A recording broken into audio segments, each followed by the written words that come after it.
అప్పుల బాధలు వెంటాడుతున్నాయా? అయితే 6 JVR వారి జాతిరత్నాలు ధరించండి. హలో అండి, అందరికీ నమస్కారం. నేను మీ కట్టా కార్తీక్. హైదరాబాద్ కూకట్పల్లిలో గత సోమవారం రోజు 6వ తరగతి చదువుతున్న 10 ఏళ్ల బాలికని 21 కత్తిపోటుతో అత్యంత దారుణంగా చంపేసిన సంఘటన తెలుగు రాష్ట్రాల్లో అందరినీ కూడా భయకంపితులం చేసింది. ఇలా ఇంత దారుణానికి పాటుపడింది ఎవరు అనేటువంటిది అందరిలో కూడా విస్మయానికి గురిచేసింది. పోలీసులు అన్ని కోణాలు ఎంక్వైరీ చేశారు. 5 రోజులు గడుస్తున్నా ఎవరు చంపారో తెలుసుకోకపోవడం మీద అనేక విమర్శలు వెల్లువెత్తాయి. కానీ ఎట్టకేలకి పోలీసులు మాత్రం ఈ విషయాన్ని కనిపెట్టారు. కాదు, ఇది ఇంకా భయంకరంగా ఉంది. 10వ తరగతి చదువుతున్న ఒక మైనర్ బాలుడు ఆ బాలికని హత్య చేసినట్టు పోలీసులు నిర్ధారించారు. ఈ నేరాన్ని ఆ విద్యార్థి కూడా ఒప్పుకున్నాడని తెలుస్తుంది. ఇది వినటానికే చాలా ఇబ్బందికరంగా ఉన్నటువంటి వార్త. 10వ తరగతి చదువుతున్నటువంటి ఒక బాలుడు 10 ఏళ్ల బాలికని అత్యంత దారుణంగా, క్రూరంగా 21 కత్తిపోటుతో చంపాడు అంటే కారణాలు ఏవై ఉండొచ్చు? ఇప్పటివరకు పోలీసులు నిర్ధారణ ప్రకారం దొంగతనానికి ఇతను వచ్చాడు. అంటే వాస్తవానికి ఇతను పక్క ప్లాటే.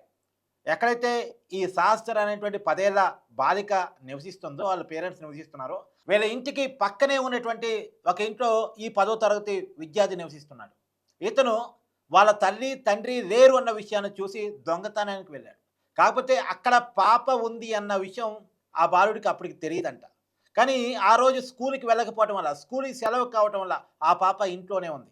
ఈతను దొంగతనానికి వచ్చిన విషయాన్ని ఆ పాప గమనించి ఇంటి పక్కన వ్యక్తివిగా, అంటే వాస్తవానికి ఈ పాపకి ఆ బాలుడు తెలుసు. ఎందుకు వచ్చావు, మా అమ్మ నాన్న లేరు కదా అని చెప్పేసి ఆ బాలుడు నిలదీసింది. కానీ ఆ బాలుడు ఆ పాపని గట్టిగా మంచి మీద నెట్టేసి తను దొంగతనం చేసుకుని వెళ్ళిపోయాడు. మళ్ళా దొంగతనం చేసుకుని వెళ్ళిపోయిన వ్యక్తి ఈ పాప అందరికీ చెప్పిద్దనుకున్నాడో ఏమో కానీ మళ్ళా కత్తి పట్టుకొని వచ్చి అత్యంత దారుణంగా చంపేసి వెళ్ళిపోయాడంట. అత్యంత దారుణంగా ఉంది కదా. గొంతు కోసి 21 కత్తిపోటుతో దాడి చేసి చనిపోయింది అనుకుని నిర్ధారించుకున్న తర్వాత వెళ్ళాడంట. నిజానికి హత్య జరిగిన రోజు ఎవరు చేసుంటారు అనేటువంటి అనుమానాలు చాలామంది మీద వచ్చాయి. అదే అపార్ట్మెంట్లో ఉన్నటువంటి కింది ఫ్లాట్ వాళ్ళను విచారించారు. ఆ అపార్ట్మెంట్లో ఉన్నటువంటి ప్రతి ఫ్లాట్ని కూడా విచారించారు.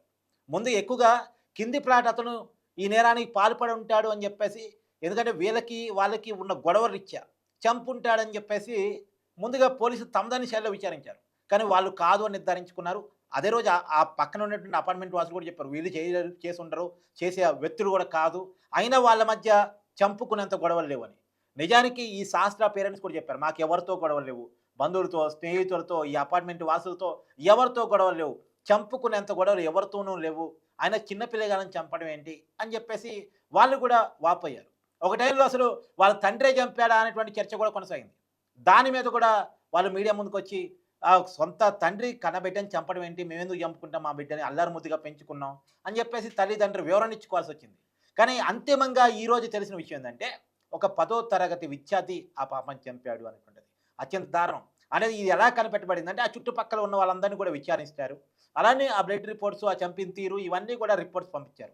ఆ రిపోర్ట్స్ పంపించిన క్రమంలో పోలీసులకు వచ్చినటువంటి ఒక రిపోర్ట్ ఏంటంటే, ఇది ఒక 10 తరగతి చదువుతున్న, ఇంటర్మీడియట్ చదువుతున్న ఒక స్థాయి ఉన్న వాళ్ళు చేసినటువంటి మర్డర్ అనేటువంటి ఒక రిపోర్ట్లు అనుమానం కారణంగా పోలీసులు స్టూడెంట్స్ని కూడా ఆ నియర్ బై 10వ తరగతి చదువుతున్న, ఇంటర్మీడియట్ చదువుతున్న విద్యార్థులందరినీ కూడా విచారించడం స్టార్ట్ చేశారు.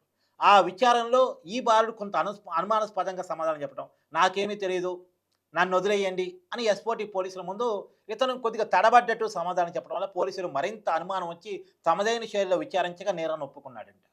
నేను దొంగతనానికి వెళ్ళాను, ఆమె నన్ను గుర్తుపట్టింది, నన్ను ప్రశ్నించింది, నేను నెట్టివేశాను, తర్వాత మళ్ళా అందరికీ చెప్తుందేమో ఒక భయంతో నేను మళ్ళీ కత్తి తీసుకొని వెళ్ళి చంపేశాను.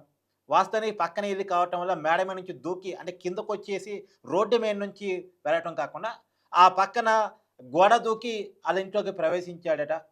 అలా దొంగతనాన్ని పాల్పడ్డాడట. దొంగతనం విషయాన్ని ఆ పాప గమనించడం వల్ల ఆ పాపని చంపివేశాను అని చెప్పేసి అతను ఒప్పుకున్నట్టు తెలుస్తూ ఉంది. ఇది దారుణమైన సంఘటన. ఒకటి 10 ఏళ్ల బాలికని చంపటం ఒక దారుణమైతే, ఆ చంపడానికి కారకుడు 10వ తరగతి చదువుతున్న విద్యార్థి కావటం మరొకటి. అతను దొంగతనం బుద్ధిరేంటి, చంపేంత క్రూరత్వం ఏంటి? అంటే ఈ సోషల్ మీడియా వల్ల, డిజిటల్ మీడియా వల్ల పిల్లల్లో ఎలాంటి క్రూరమైన మైండ్ సెట్ పెరుగుతూ ఉంది. ఈ మధ్యకాలంలో మనం చూసాం, చదువుకుంటున్నటువంటి వాళ్ళ పాప వాళ్ళ తల్లిని చంపటం, తన లవర్తో కలిసి, ఆమె కూడా 8వ తరగతితో 9వ తరగతితో చదువుతున్న పాప తన లవర్తో కలిసి తన తల్లినే చంపేసుకున్నటువంటి సంఘటన మనం చూసాం. కానీ ఆ సంఘటన ఇంకా మర్చిపోకముందే 10వ తరగతి చదువుతున్న ఒక బాలుడు 10 ఏళ్ల బాలికని 6వ తరగతి చదువుతుంది. చాలా లైఫ్ ఉంది. చాలా జీవితం ఉంది. అలాంటి పాపని చంపటం అంటే అత్యంతగా దారుణంగా కనిపిస్తా ఉంది ఈ పరిస్థితి చూస్తా ఉంటే. అంటే మన పిల్లలు ఎటుపోతున్నారు? వాళ్ళ వాళ్ళ పెంపకం ఎలా ఉంది?